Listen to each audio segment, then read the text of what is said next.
एक बार फिर आपका स्वागत है माही ऑफिशियल क्लासेज में। आज हम बात करेंगे साथियों एनईपी न्यू एजुकेशन पॉलिसी 2020, नई राष्ट्रीय शिक्षा नीति 2020 शिक्षा के क्षेत्र में और करंट अफेयर्स के हिसाब से यह बहुत ही चर्चित मुद्दा है। आने वाले समस्त रीट समेत समस्त प्रतियोगी परीक्षाओं में इस बिंदु से प्रश्न आने वाले हैं और एक अच्छे नागरिक के परिप्रेक्ष्य से भी हमारे को राष्ट्रीय शिक्षा नीतियों की जानकारी होनी चाहिए। एक जागरूक नागरिक की तुलना में हमारे को इन बातों के प्रति अवेयर रहना चाहिए। देखिए, नई राष्ट्रीय शिक्षा नीति की बात करें तो देखिए, शिक्षा वह औषधि है जिसके आधार पर पूरे देश के कष्टों का इलाज होता है।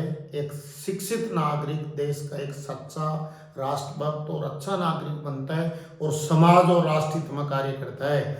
इसलिए हमारी स्वतंत्रता के बाद से शिक्षा पे बहुत ही मुख्य जोर रहा है।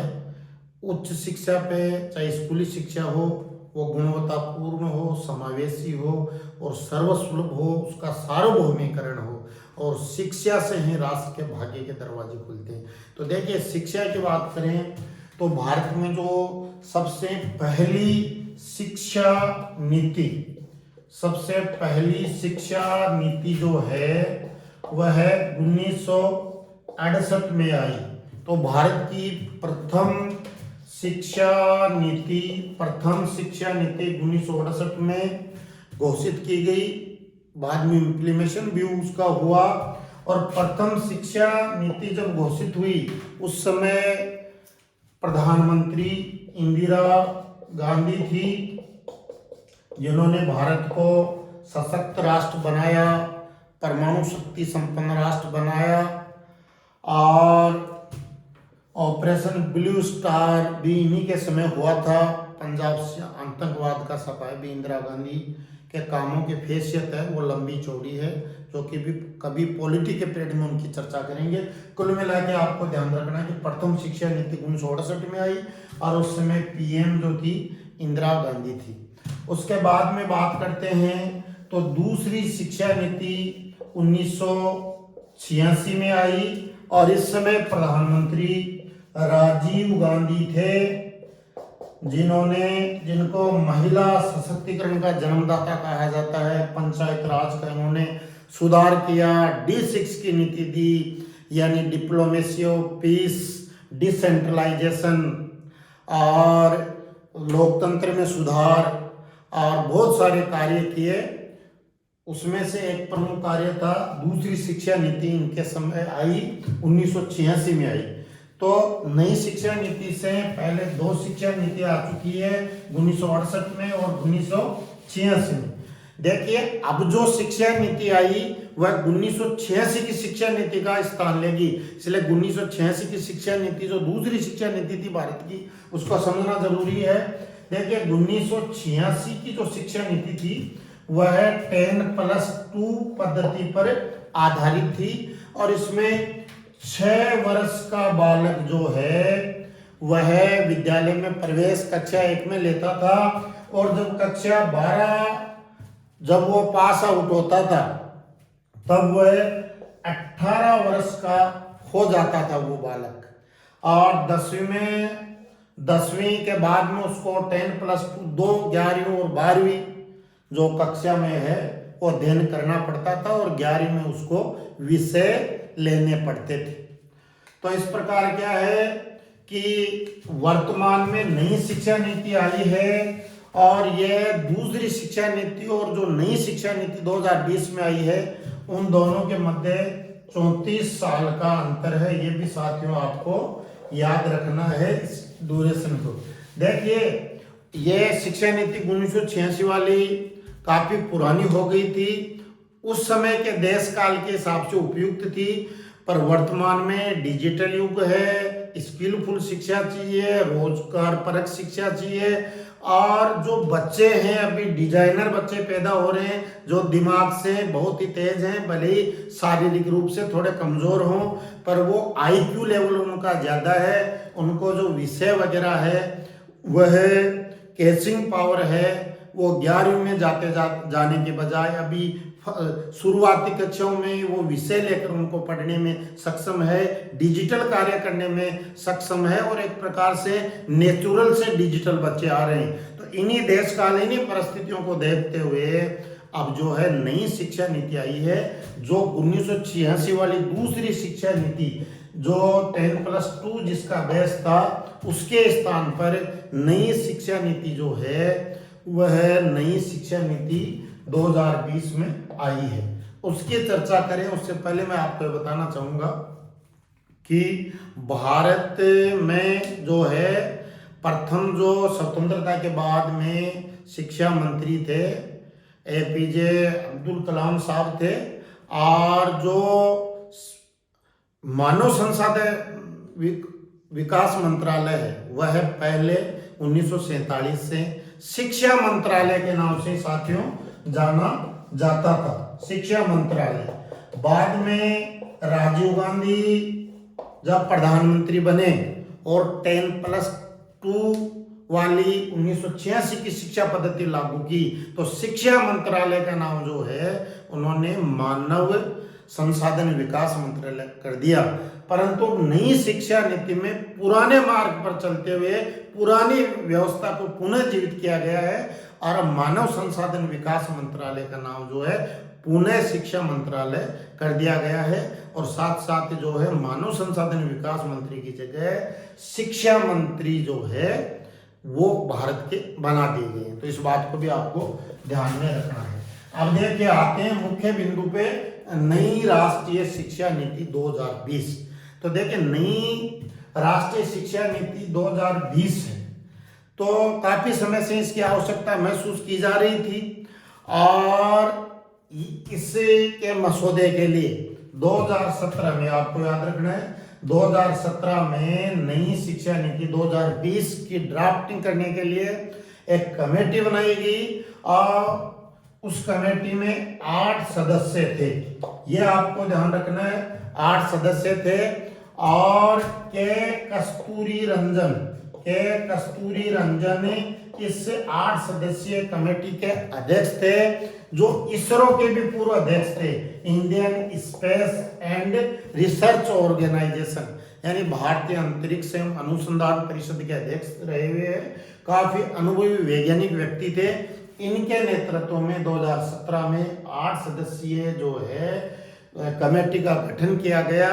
के कस्तूरी रंजन उसके अध्यक्ष थे, जिसका उद्देश्य था नई शिक्षा नीति 2020 का ड्राफ्टिंग है वो तैयार करना। तो समिति ने अपना कार्य किया और 31 मई 2019 को सरकार को इसकी रिपोर्ट सौंपी और उसके बाद में 29 जुलाई 2020 की डेट इंपॉर्टेंट है जब कैबिनेट ने जो है भारत की कैबिनेट ने इस जो है नीति को मंजूरी दी। ये डेट आपको याद रखनी है। नई शिक्षा नीति 2020 को कैबिनेट ने कब मंजूरी दी? 29 जुलाई 2020 को मंजूरी दी। और जब मंजूरी दी उस समय जो है शिक्षा मंत्री कौन थे ये भी इंपॉर्टेंट है, तो वो थे रमेश पोखरियाल निशंक। उस समय ये शिक्षा मंत्री थे जब ये शिक्षा नीति को मंजूरी दी गई। और ये जो शिक्षा नीति है वह नेशनल हायर एजुकेशन बिल के माध्यम से जो है वो पटल पे रखी गई थी। NHEB national higher education bill, यानी जो है कि वो मंजूरी देने से पहले विधेयक लाना पड़ता है। उस विधेयक का नाम इस नई शिक्षा नीति के लिए जो विधेयक है उसका नाम था नेशनल हायर एजुकेशन बिल। इसको भी आपको ध्यान में रखना है। और रमेश पोखरियाल निशंक जो हैं वो शिक्षा मंत्री उस समय थे। अब वर्तमान में जो शिक्षा मंत्री हैं वो धर्मेंद्र प्रधान है। आपको ये भी ध्यान में रखना है। देखिए यह 21वीं शताब्दी की प्रथम शिक्षा नीति है, नई शिक्षा नीति 2020, आपको यह भी ध्यान में रखना है। और नई शिक्षा नीति के समय जो प्रधानमंत्री हैं अभी भी हैं, सम्मानीय नरेंद्र जी मोदी साहब, उनके प्रधानमंत्रित्व कार्यकाल में नई शिक्षा नीति आई है। अब देखिए ये बेसिक बातें हो गई, और अब इस नई शिक्षा नीति 2020 की खास बातें बताते हैं आपको। ये बातें आपको ध्यान रखनी है। खास बात क्या है नई शिक्षा नीति 2020 की, ये आपको साथियों ध्यान में रखना है। ये आने वाली समस्त प्रतियोगी परीक्षाओं में प्रश्न छपने वाले हैं कि नई शिक्षा नीति 2020 के बारे में निम्नलिखित कथनों पर विचार कीजिए और यह बताइए कि इनमें से कौन कौन से कथन सत्य या असत्य हैं, या संगत या असंगत हैं बदलते परिदृश्य में। तो देखिए नई शिक्षा नीति 2020 की खास बातें क्या है। पहली खास बात आप याद रखिए, नोट कर लीजिए, बार बार देखिए वीडियो। पहली है कि मानव संसाधन विकास मंत्रालय का नाम अब शिक्षा मंत्रालय कर दिया गया है। अभी मैंने बताया आपको कि जब देश स्वतंत्र हुआ उस समय शिक्षा मंत्रालय ही नाम था। शिक्षा मंत्रालय से मानव संसाधन विकास मंत्रालय नाम जो है वो सम्मानीय प्रधानमंत्री राजीव गांधी जी ने किया था। अब 2020 में पुनः जो है इस विशेषता को अपना लिया गया और शिक्षा मंत्रालय जो है नाम कर दिया गया है। साथ ही साथ शिक्षा मंत्री भी अब कैबिनेट स्तर के शिक्षा मंत्री भी नियुक्त कर दिए गए हैं। अब देखिए दूसरी बात है कि इस शिक्षा नीति की दूसरी खास बात है कि स्कूली शिक्षा के साथ साथ उच्च शिक्षा के लिए भी जो नीति इसी कमेटी ने बना के दी है और इसी शिक्षा नीति में आ गई है। इट मीन्स स्कूली शिक्षा नीति के साथ साथ उच्च शिक्षा के लिए भी शिक्षा नीति आई है। तीसरी खास बात है कि यह 10+2 की 1986 वाली शिक्षा पद्धति का स्थान लेगी। इसको भी आप याद रखिए कि यह रिप्लेस किसके लिए हो रही है। 1986 की शिक्षा नीति जो विद्यमान थी, जो 10+2 पद्धति वाली शिक्षा पद्धति थी, उसका स्थान लेगी। और अब इसके 4 स्तर हो गए हैं और जो नई शिक्षा नीति 2020 है वो 4 स्तरों वाली शिक्षा नीति है। यानी 4 स्तर कौन से हैं? 5+3+3+4। यह निश्चित रूप से आने वाली परीक्षाओं में क्वेश्चन आपको देखना पड़ेगा। यह खास बात है। अब देखिए अगली खास बात क्या है शिक्षा नीति की, कि इसमें यह तय किया गया कि जो बच्चा जो है विद्यालय से 3 वर्ष की अवस्था में जुड़ जाएगा। पुरानी शिक्षा पद्धति 1986 में 6 वर्ष की उम्र में जुड़ रहा था। अभी आगे विस्तार से चर्चा करेंगे। इस नई शिक्षा नीति में वो 3 वर्ष से जुड़ जाएगा और 18 वर्ष का जब होगा तब स्कूली जो स्तर है वो पास करके उस शिक्षा के लिए जाएगा। तो 3 से 18 वर्ष जो है उसी में ये जो शिक्षा नीति है वो उसका एक क्राइटेरिया है। और इसमें यह तय किया गया कि 2030 तक जो है 3 से 18 वर्ष तक के समस्त देश के बच्चों को 2030 तक समावेशी गुणवत्तापूर्ण शिक्षा है वो मिले। अब देखिए अन्य खास बातें देखिए शिक्षा नीति की। यह शिक्षा नीति रोजगार परक होगी, स्किलफुल होगी। ऑनलाइन और शिक्षा के डिजिटल प्लेटफॉर्म को इस शिक्षा नीति में अहम स्थान दिया गया है। साथ ही साथ इस बात को लिख लीजिए, जो जीडीपी है, जो हमारी जीडीपी है, इस शिक्षा नीति में यह तय किया गया है कि जीडीपी का 6% तक शिक्षा में निवेश किया जाएगा। तो देखिए जो जीडीपी है हमारी ग्रॉस डोमेस्टिक प्रोडक्ट यानी सकल राष्ट्रीय जो आय है उसका 6% जो है वो शिक्षा के क्षेत्र में निवेश किया जाएगा। इसको याद रखिए, लिख लीजिए।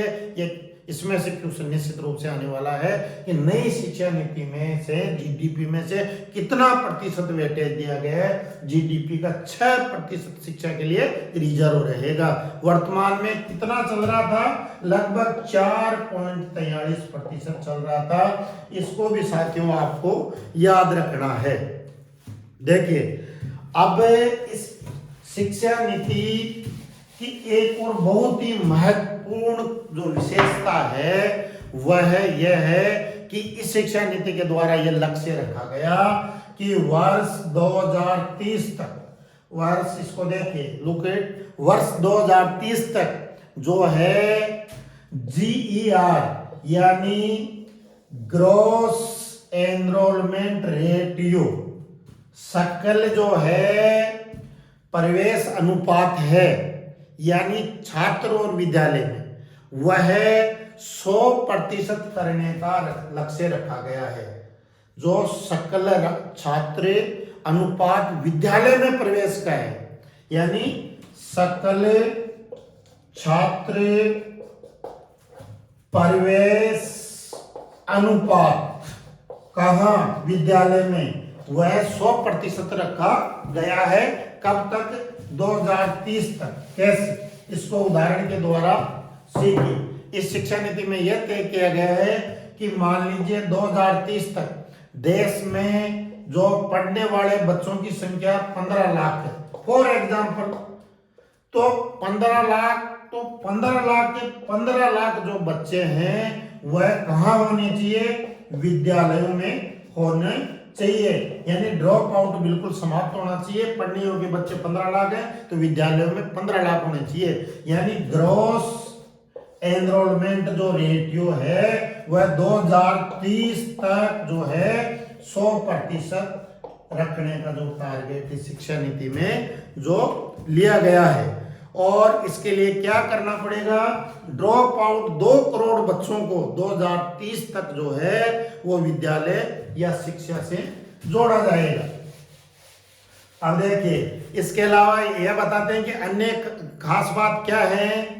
अब देखिए, शीघ्र ही शिक्षा पद्धति का जैसे जैसे इम्प्लीमेशन होगा, क्योंकि आपको पता है कि शिक्षा जो है समवर्ती सूची का विषय, जिसपे संघ और राज्य सरकार दोनों कानून बना सकते हैं, लेकिन दोनों के कानून में विरोधाभास होता है तो फिर संघ का कानून मान्य होता है।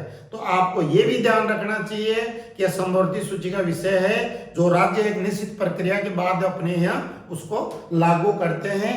और 20 अगस्त 2022 को नई शिक्षा नीति 2020 को लागू करने वाला पहला राज्य कर्नाटक है। यह भी साथियों आपका ध्यान में रखना है।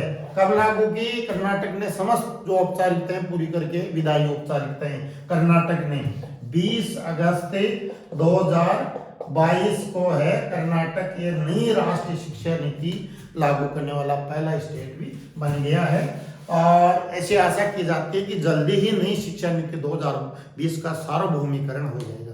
तो देखिए, अब इसमें क्या होगा, अन्य खास बातों में शिक्षा नीति में एक तो इसमें क्या है, वार्षिक जो परीक्षाएं होती थी उनको समाप्त करके सेमिस्टर प्रणाली जो है सेमिस्टर प्रणाली लागू की जाएगी, जो प्रति 6 माह से जो है सेमेस्टर होंगे। साथ ही साथ परीक्षाएं वस्तुनिष्ठ प्लस जो वस्तुनिष्ठ और विश्लेषणात्मक दोनों पे जोर दिया जाएगा। राष्ट्रीय पाठ्यक्रम और शैक्षणिक ढांचा NCERT द्वारा 8 वर्ष की आयु तक के बच्चों के लिए राष्ट्रीय पाठ्यक्रम और शैक्षणिक ढांचा विकसित किया जाएगा। यानी NCERT को यह स्पेशल जिम्मेदारी दी गई है कि वो 8 वर्ष तक की आयु तक के बच्चों के लिए भी वो जो है राष्ट्रीय पाठ्यक्रम और शैक्षणिक ढांचे के लिए जो है वो कार्य करे और एक व्यवस्था बनाए। साथ ही साथ बुनियादी साक्षरता और संख्यात्मक ज्ञान प्राप्त करने पर भी इसमें जोर दिया गया है।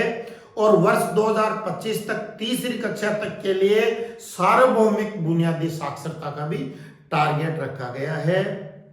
साथ ही साथ व्यवसाय शिक्षा रोजगार परक हो, व्यवसायिक हो, बच्चे कोडिंग डिकोडिंग सीख सके, डिजिटल ज्यादा हो सके, बदले हुई परिस्थितियों के अनुरूप देश के लिए शिक्षित नागरिक तैयार हो सके।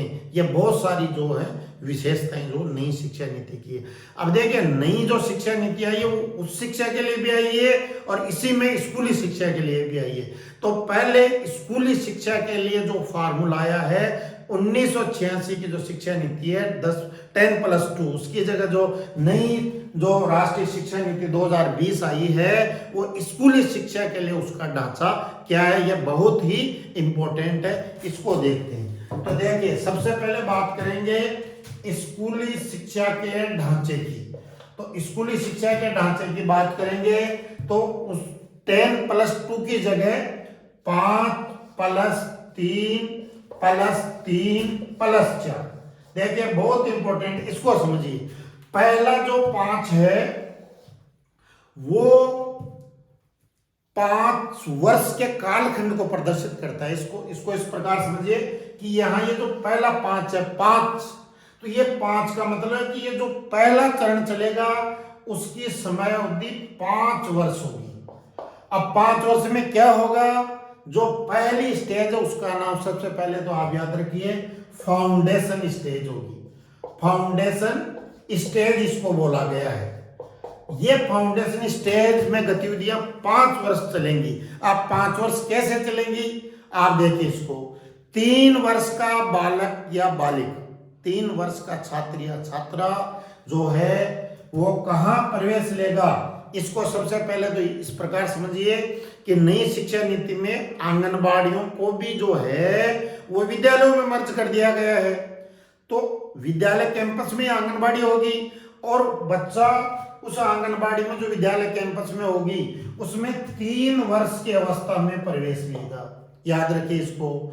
फिर क्या करेगा, वो 3 वर्षों तक, 3 वर्ष की आयु में प्रवेश लेगा। 3 वर्षों तक वह क्या है, वह 6 वर्ष की उम्र तक वह क्या है, 3 वर्षों तक आंगनबाड़ी में भी अध्ययन करेगा।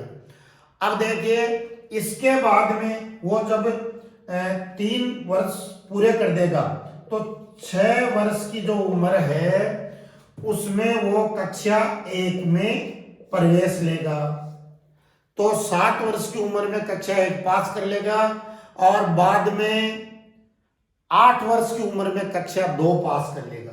तो फाउंडेशन स्टेज में वो 3 वर्ष की उम्र में प्रवेश लेगा, 3 वर्ष तक आंगनबाड़ी में ही रहेगा जो विद्यालय में होगी, और उसके बाद में 2 वर्ष में, अगले 2 वर्षों में कक्षा 1 और 2 वो पास कर लेगा। और तब तक कक्षा जब वो 2 पास करेगा तब तक उस बालक की उम्र 8 वर्ष हो जाएगी। सुनना ध्यान से। और इसमें जो एज साइकिल है वो 3 से 8 वर्ष। तो अब आप मोटी मोटी बात समझ गए। नई शिक्षा नीति का जो पहला 5 है, 5 उसका मतलब कुल समय को दर्शा रहा है कि 5 वर्ष की ये फाउंडेशन स्टेज होगी जो 3 से 8 वर्ष तक चलेगी, और उसके बाद में बच्चा कक्षा 1 और 2 यहां से पास आउट करेगा। अब देखिए इस फाउंडेशन स्टेज की क्या खास बात है कि इसमें किसी भी प्रकार के टेस्ट, परीक्षा जो है वो समाप्त कर दिए गए हैं। बच्चा जो है वो लर्निंग बाय डूइंग के माध्यम से खेल खेल में सीखेगा और बच्चे पे किसी प्रकार का दबाव न हो। प्राय ये विशेषज्ञों ने नोट किया है कि बच्चे क्या है कम उम्र में ही जो है टेस्ट लिए जा रहे हैं, उनको सजा भी दी जा रही है। तो बच्चे स्कूल से डर लगता है, आते नहीं है। तो बच्चों को क्या है स्कूल फ्रेंडली बनाने के लिए किया गया है कि जो पहली फाउंडेशन जो स्टेज है उसमें बच्चों की किसी प्रकार की कोई परीक्षा नहीं होगी, किसी प्रकार का टेस्ट नहीं होगा, वो खेल खेल में ही सब सीखेंगे। इसके लिए जो विद्यालयों में जो है वो अलग से जो है कक्ष है, खेल कक्ष है और गतिविधियां हैं, वो सब जो है विकसित किए जा रहे हैं। अब देखिए 5+3, उसके बाद में 3 का मतलब क्या है कि इसमें 8 से 11 वर्ष, 8 से 11 वर्ष की अवधि रहेगी और 5+3 यानी जो अगली स्टेज है वो 3 वर्ष चलेगी। इसमें उम्र होगी 8 से 11 वर्ष और कक्षा होगी 3, 4 और 5। कक्षा कौन सी पास करेगा, तीसरी, चौथी और 5वीं। और इसी जो स्तर है इस स्तर से जो है एग्जाम शुरू हो जाएंगी। ठीक है, इसको प्री पीट्री स्टेज बोली गई है। तो फाउंडेशन स्टेज के बाद में प्री पीट्री स्टेज होगी जो 3 वर्ष चलेगी, जिसमें बच्चा 8 से 11 वर्ष की अवधि में जो है वो अध्ययन करेगा। और इसमें जो है वो परीक्षाएं और टेस्ट जो हैं वो प्रारंभ बच्चे के हो जाएंगे। और साथ ही साथ जो है सर्वाधिक इस दूसरी स्टेज की विशेषता है कि बच्चों को उनकी मातृभाषा में स्थानीय भाषा में जो है शिक्षण कार्य करवाया जाएगा। तो इसको याद रखिए, सीधा ये भी आ सकता है किसी स्टेज से बच्चों को उसकी मातृभाषा स्थानीय भाषा में जो है वो शिक्षण करवाया जाएगा। तो वो प्री जो है वो स्टेज में करवाया जाएगा। परंतु साथियों ये बाध्य नहीं है, यानी ये निर्णय लिया गया है कि प्रयास हो कि मातृभाषा में जो शिक्षण इस दूसरी स्टेज में करवाया जाए। पर बच्चा चाहे तो इवन संस्कृत में और अंग्रेजी में भी अध्ययन वो करना चाहे तो कर सकता है, उसकी रुचि हो तो। पर जो प्रधानतः जो जोर रहेगा वो मातृभाषा का ही वो जोर रहेगा। तो इसको भी आपको ध्यान में रखना है। अब देखिए 5+3 ये क्लियर हो गया, नई शिक्षा पद्धति का 5+3+3। अब देखिए तीसरा जो स्टेज है वह जो है यह भी 3 वर्ष के समय के लिए तीसरा स्टेज होगा, इसको इंगित कर रहा है और इसका नाम है मिडिल स्टेज।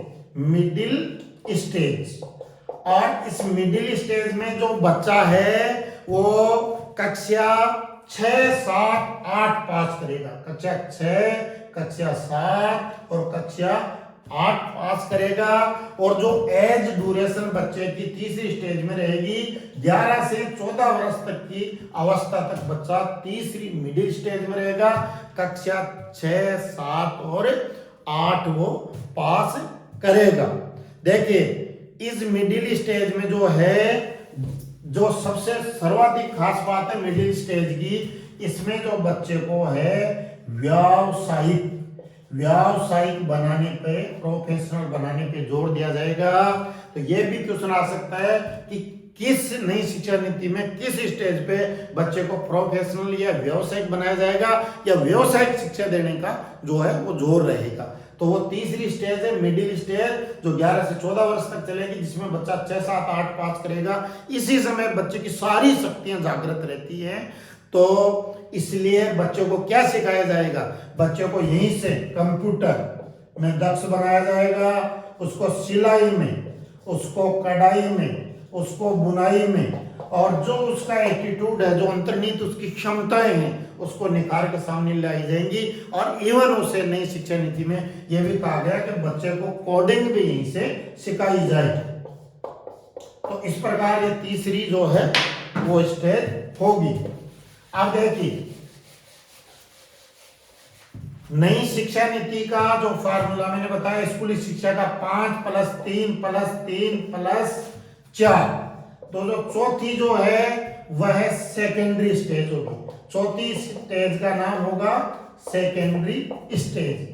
देखिए इसमें जो एज ग्रुप होगा वो 14 से लेकर 18 वर्ष तक का होगा।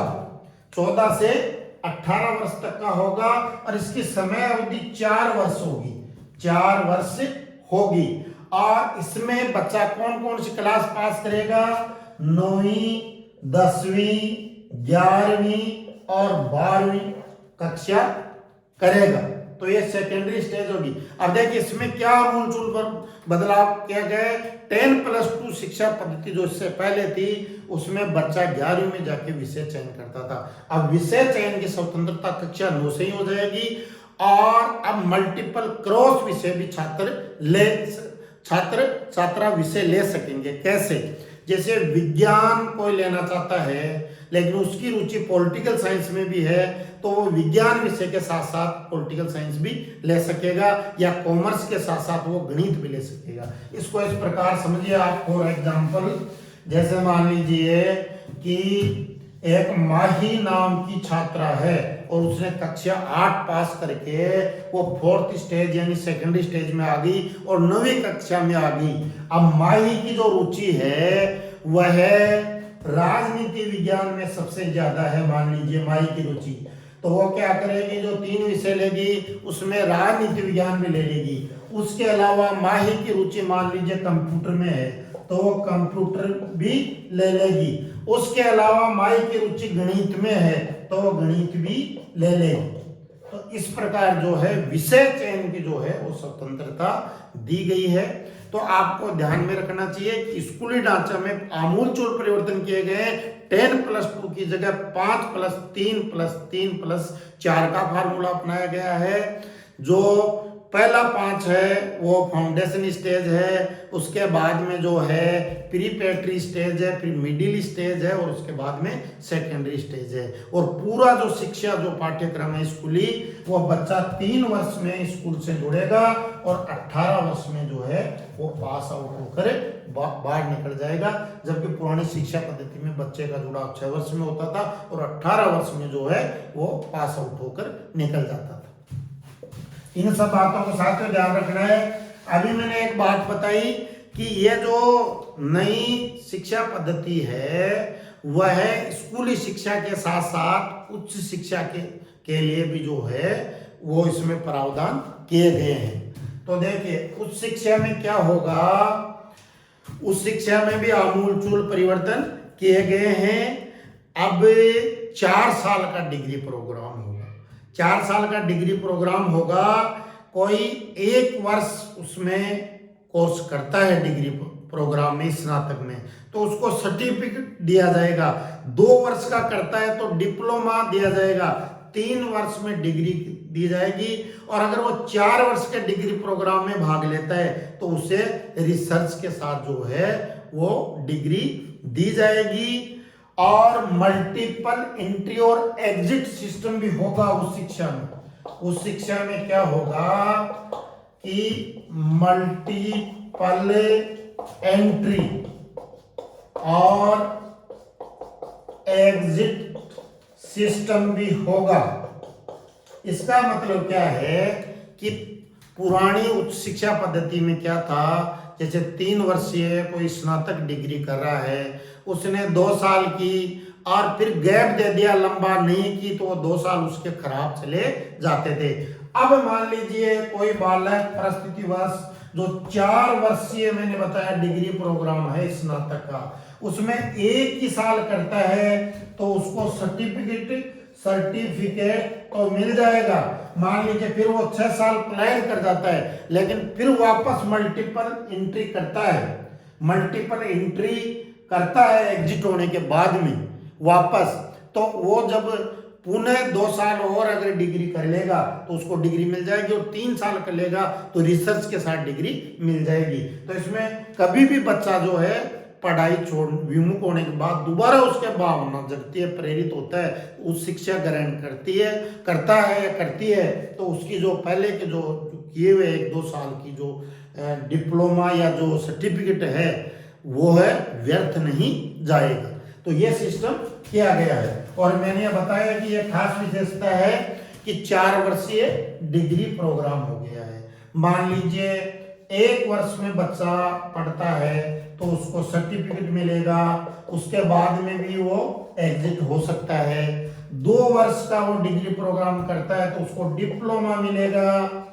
3 वर्ष वो टिके रहता है उस शिक्षा में कॉलेज में तो उसको डिग्री मिलेगी। और 1 साल और करता है तो उसको वो रिसर्च यानी शोध के साथ जो है वो डिग्री मिलेगी। और वो बीच में छोड़ देता है तो जिस लेवल तक उसने पढ़ाई की उसके हिसाब से उसको जो है डिग्री डिप्लोमा या जो है रिसर्च के साथ डिग्री उसको मिल जाएगी। अब देखिए एक बीए बीएड का नई शिक्षा नीति में इंटीग्रेटेड कोर्स भी प्रारंभ कर दिया गया है। यानी 12वीं के बाद में बच्चा जो है 4 वर्षीय डिग्री यानी प्लस बीएड दोनों प्रोग्रामों को समन्वित इंटीग्रेटेड कोर्स कर सकता है। यानी वो जो 4 वर्ष में स्नातक के साथ साथ 4 वर्षीय बीए बीएड या बीएससी बीएड या बीकॉम बीएड जो है वो डिग्री उसको 4 वर्ष में मिल जाएगी। और मान लीजिए स्नातक के बाद में वो बीएड करता है व्यावसायिक शिक्षक के रूप में तो उसको 2 वर्ष तक बीएड करनी पड़ेगी। और वो परास्नातक यानी पीजी के बाद में बीएड करता है तो उसकी जो है अवधि वो 1 वर्ष होगी। अब देखिए इसके अलावा उच्च शिक्षा में क्या सुधार किए गए हैं। देश में उच्च शिक्षा के लिए जो है एक ही रेगुलेटरी नियामक आयोग बना दिया गया है जिसका नाम भारतीय उच्च शिक्षा आयोग रखा गया है। और यह चिकित्सा एवं कानूनी शिक्षा को छोड़ के भारतीय उच्च शिक्षा आयोग देश की समस्त जो उच्च शिक्षा है उसको रेगुलेट या नियंत्रित करेगा। ये भी आपको ध्यान रखना, ये अहम बिंदु है। और उच्च शिक्षा में शोध को बढ़ावा दिया जाएगा, नेशनल रिसर्च फाउंडेशन की स्थापना की जाएगी। तो कुल मिला के साथियों, यह जो नई शिक्षा नीति है यह बेहद ही खास है। आने वाली समस्त परीक्षाओं में इसके बारे में क्वेश्चन आने वाले हैं। चैनल अच्छा लगे तो चैनल को सब्सक्राइब कीजिए, शेयर कीजिए, देखते रहिए। मिलते हैं अगले पीरियड में। Thank you.